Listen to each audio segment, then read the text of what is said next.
What's up guys, welcome back to our channel. और आज की वीडियो में हम बात करने वाले हैं Peaky blinders season 4 episode number 1 के बारे में। जी हाँ गाइस, सीजन 3 कंप्लीट होते ही हमने सीजन 4 को स्टार्ट कर दिया बिकॉज वी नो कि आप पीकी ब्लाइंडर्स के कितने बड़े फैन हो। इससे पहले के सभी सीजन हम डिटेल में कवर कर चुके हैं। अगर आपने उन्हें अभी तक नहीं देखा है तो लिंक नीचे डिस्क्रिप्शन में है, जाके चेकआउट कर सकते हैं। So without wasting of my time anymore, let's start the explanation of episode number 1। तो सीजन 3 के एंडिंग में हमने देखा था कि टॉमी ने पॉली, आर्थर, जॉन और माइकल को पुलिस के हवाले कर दिया। अब एपिसोड की स्टार्टिंग में हम देखते हैं कि सभी लोग जेल में हैं एंड तभी सभी के पास पुलिस आती है और उन्हें अपने साथ ले जाती है। एक्चुअली आज इन चारों को फांसी होने वाली है। ऑन द अदर हैंड एक लॉयर जज के पास पहुंचता है और उनसे कहते हैं कि पीकी ब्लाइंडर्स को जिन रीजंस की वजह से फांसी हो रही है वो उनसे मिस्टर चर्चिल एंड ड्यूक ने करवाए थे। इसके अलावा वो उन्हें किंग का एक लेटर भी दिखाता है जिसमें किंग ने खुद लिखा था कि पीकी ब्लाइंडर्स को छोड़ दो। इसके बाद जज कॉल करके सभी की फांसी रुकवा देता है। लेकिन यहाँ पे इन चारों की हालत बिल्कुल टाइट हो रखी थी बिकॉज ये लोग मौत के बिल्कुल करीब थे। मतलब कि बस 1 सेकंड की देरी और इनकी जान चली जाती। इसके बाद सीन शिफ्ट होता है 1 साल बाद, 23 दिसंबर 1925। यहाँ पे हम देखते हैं टॉमी को जो कि एक होटल के अंदर जाता है एंड यहाँ पे लिजी भी आती है और कहती है कि मैंने चार्ल्स के लिए गिफ्ट ले लिए हैं। जी हाँ, यहाँ पे बात चल रही है क्रिसमस की। लिजी कहती है कि जॉन के घर पे पार्टी है एंड सभी लोग वहाँ पे जाने वाले हैं एंड मेरे ख्याल से तुम्हें भी वहाँ पे जाना चाहिए। तुमने अभी तक आर्थर के बेटे बिली को भी नहीं देखा है। लेकिन टॉमी की बातें सुन के साफ पता चल रहा है कि टॉमी जाने में बिल्कुल भी इंटरेस्टेड नहीं है। एक्चुअली टॉमी वांट्स कि सब लोग उसके पास आए, ना कि वो औरों के पास जाए। लिजी कहती कि तुम हमेशा अकेले रहते हो लेकिन इस बार का क्रिसमस तुम्हें सभी के साथ सेलिब्रेट करना चाहिए एंड चार्ल्स को भी मौका देना चाहिए अपने कजन से मिलने का।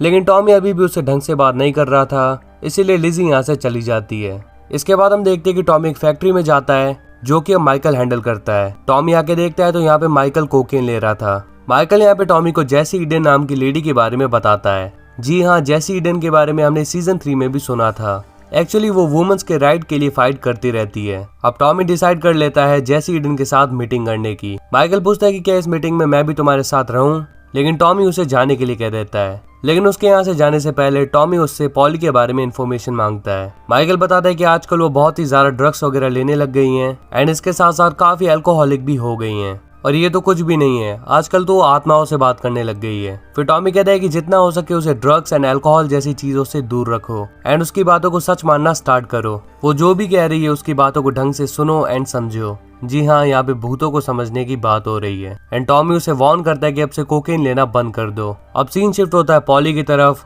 और यहाँ पे हम देखते हैं कि सच में उसने आत्माओं से बात करना शुरू कर दिया है। अब ये पॉली के दिमाग का इल्यूजन है या फिर वो सच में स्पिरिट से बात कर रही है, ये तो हमें सीजन में आगे पता चलेगा। लेकिन हम देख सकते हैं कि पॉली की हालत सच में बहुत ही ज्यादा खराब है। अब यहाँ पे हम पॉली के घर पे एक लेटर रखा हुआ भी देखते हैं और इस लेटर के पीछे का सीक्रेट हमें बाद में पता चलेगा। अब सीन शिफ्ट होता है जॉन की तरफ जो कि शूटिंग कर रहा होता है। तभी वो एडा को आते हुए देखता है एंड उसका वेलकम करता है। वो एडा से कह रहा होता है कि कुछ दिन तुम यहीं पे रुक जाओ, लेकिन एडा कहती है कि उसे पॉली के पास जाना पड़ेगा बिकॉज एडा को पॉली की न्यूज मिल चुकी है कि उसकी हालत बहुत ही ज्यादा खराब है। अब इन दोनों की बातें चली रही थी तब यहाँ पे एस्मी आ जाती है और एडा से बदतमीजी से बात करने लगती है बिकॉज एस्मी, टॉमी एंड बाकी सभी पे बहुत ही ज्यादा गुस्सा है जस्ट बिकॉज टॉमी की वजह से जॉन मरता मरता बचा। लेकिन जॉन माहौल को ठंडा करने के लिए एस्मी को अंदर भेज देता है और एडा को इन्वाइट करता है पार्टी में आने के लिए। इसके बाद एडा निकल जाती है आर्थर के घर पे। फिर सीन शिफ्ट होता है और हम देखते हैं लिंडा को। यहाँ पे फोन बजता है और लिंडा जब कॉल उठाती है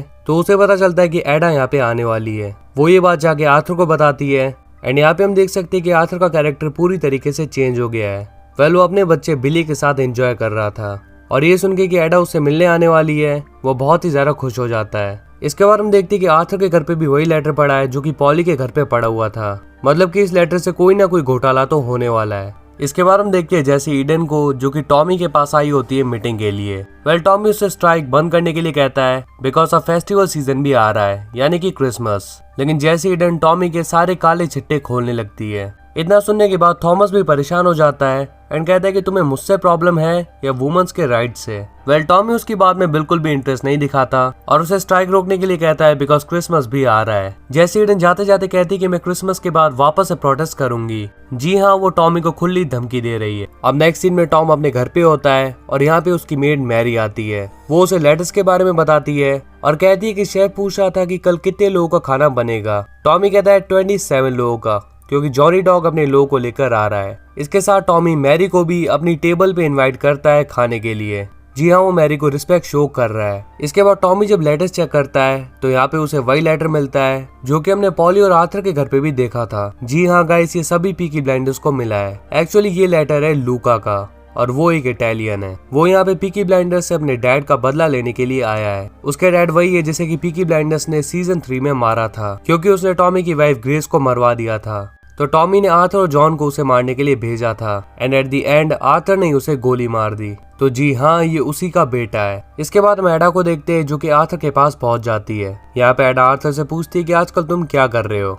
लिंडा कहती है कि आर्थर यहाँ पे फार्मिंग करता है और लिंडा एक स्कूल में पढ़ाती है जो कि थोड़ा डिफिकल्ट होता है क्योंकि उसके नाम के पीछे शेल्बी लिखा है and as we all know Shelby नाम का कितना खौफ है। तभी फोन आता है और आर्थर कॉल पिक करने के लिए जाता है। ये कॉल था जॉन का और जॉन आर्थर को उस लेटर के बारे में बताता है। वो कहता है कि ये लेटर लूका का है और यहाँ पे कुछ लोग आ गए हैं हमें मारने के लिए। वो आर्थर को सेफ रहने के लिए कहता है। फिर आर्थर जाता है एडा के पास और कहता है कि मुझे तुमसे अकेले में कुछ बात करनी है। लिंडा भी पीछे आ रही थी लेकिन आर्थर उसे वहीं पे रोक देता है। On the other hand John इस बारे में टॉमी को भी इन्फॉर्म कर रहा था, लेकिन एस्मे समझ जाती है कि दाल में कुछ तो काला जरूर है। वो जॉन से इस बारे में पूछती है और जॉन उसे सब कुछ बता देता है। अब एस्मे कहती है कि उस आदमी को टॉमी ने मारा था, तो इस पे जॉन कहता है कि टॉमी उसे नहीं मार पा रहा था, इसीलिए आर्थर ने उसे शूट कर दिया एंड इट डजंट मैटर कि उसे किसने मारा था, वो हम सभी के पीछे आ रहे हैं। वहीं दूसरी तरफ आर्थर एडा को इस बारे में बता रहा होता है। अब जाते जाते एडा उसे गन दे देती है जिससे कि आर्थर अपनी सेफ्टी कर पाए। इसके बाद हम उन इटालियंस को देखते हैं जो कि बर्मिंघम आ गए हैं पीकी ब्लाइंडर्स को मारने के लिए। इसके बाद हम देखते हैं कि माइकल पॉली के पास आता है और जैसा कि टॉमी ने कहा था कि पॉली का ड्रग्स एंड अल्कोहल बंद करवा दो, वो बिल्कुल ऐसा ही कर रहा होता है। वो पॉली से कहता है कि आज मैं टॉमी से मिला था और उसने मुझे तुम्हारा ख्याल रखने के लिए कहा, लेकिन आज भी पॉली टॉमी से बहुत ही ज्यादा नाराज है। इसके बाद हम देखते हैं टॉमी को जो कि अपने बेटे के साथ खेल रहा था और तभी उसे कार की आवाज आती है। वो फटाक से अपनी गन निकाल लेता है, बट ये एडा होती है। अब एडा ऊपर आती है और टॉमी एडा को सब कुछ बताता है अबाउट द लेटर। वो कहता है कि अब हम सभी की जान को बहुत ही ज्यादा खतरा है बिकॉज इटालियंस यहाँ पे आ गए हैं। अगर हम जिंदा रहना चाहते हैं तो सभी को एक साथ रहना पड़ेगा। यहाँ पे एडा पूछती है कि क्या वो लोग मुझे भी मारने आ रहे हैं। इस पे टॉमी कहता है बिल्कुल, फैमिली में जितने भी लोग हैं वो लोग सभी के पीछे पड़े हैं। वो एडा से सभी को अपने पुराने घर में लाने के लिए कहता है। On the other hand John बहुत ही ज्यादा पैनिक में होता है और यहाँ पे एस्मे आके उसे सेड्यूस करने लगती है। इसके बाद वो दोनों इंटीमेट होते हैं और फिर सो जाते हैं। दूसरी तरफ टॉमी जॉन को कॉल लगाता है लेकिन वो सो रहा था इसीलिए कोई कॉल पिक नहीं करता। इसके बाद वो आर्थर को कॉल लगाता है और कहता है कि जॉन ने मेरा कॉल नहीं उठाया तो मैंने माइकल को उसे लेने के लिए भेज दिया है। वो आर्थर को मीटिंग में बुलाता है और कहता है कि फैमिली मीटिंग होने वाली है। On the other hand Paul बहुत ही ज्यादा फ्रस्ट्रेट हो रही थी बिकॉज उसे ड्रग्स वगैरह नहीं मिल रहे हैं। माइकल कहता है कि मैंने वो सब कुछ फेंक दिए हैं बिकॉज अब आपको उनकी कोई जरूरत नहीं है, लेकिन ड्रग्स ना मिलने की वजह से पॉली बहुत ही ज्यादा फ्रस्ट्रेशन में आ जाती है। तभी यहाँ पे एडा आती है और पॉली को संभाल लेती है। इसके बाद वो उन दोनों को लूका के लेटर के बारे में भी बताती है जिससे कि पॉली बहुत ही ज्यादा शॉक हो जाती है। On the other hand Mary Tommy के पास वापस आती है और कहती है कि शेफ एग्जैक्ट टाइम पूछ रहा है कि मेहमान कब आने वाले हैं, किंग की स्पीच के पहले या बाद। इस पे टॉमी को उस पर थोड़ा सा डाउट होता है एंड वो उसकी डिटेल मांगता है। थोड़ा सा चेक करने पर उसे पता चलता है कि वो शेफ जहाँ पे काम करता था वो जगह सबीनी की गैंग रन करती है। अब टॉमी उसके पास जाता है एंड उसका नाम पूछता है। वो अपना नाम एंटोनियो बताता है, बट उसकी आंखों में टॉमी को लेकर बिल्कुल भी डर नहीं था। वो बिल्कुल भी अच्छे से बिहेव नहीं कर रहा था। अब टॉमी उसे टिप के तौर पे 10 पाउंड देता है एंड अंदर जाता है मेन शेफ के पास जो कि एंटोनियो को यहाँ पे लाया है। पहले तो टॉमी नॉर्मली उससे पूछताछ कर रहा था, लेकिन जब टॉमी को जवाब नहीं मिलता तो टॉमी हाथापाई पर आ जाता है। वेल ये शेफ तो टॉमी का ही था, लेकिन एंटोनियो जिसे कि वो अपने साथ लेकर आया है वो उन इटालियंस में से एक है जो कि टॉमी को मारने आए हैं, या फिर कह लो पीकी ब्लाइंडर्स को मारने आए हैं। अब टॉमी उससे एंटोनियो को अंदर बुलाने के लिए कहता है और जैसे एंटोनियो अंदर आता है टॉमी उस पर अटैक कर देता है। थोड़ी हाथापाई के बाद टॉमी उसका भेजा उड़ा देता है। इसके बाद टॉमी फटाक से जाके माइकल को कॉल लगाता है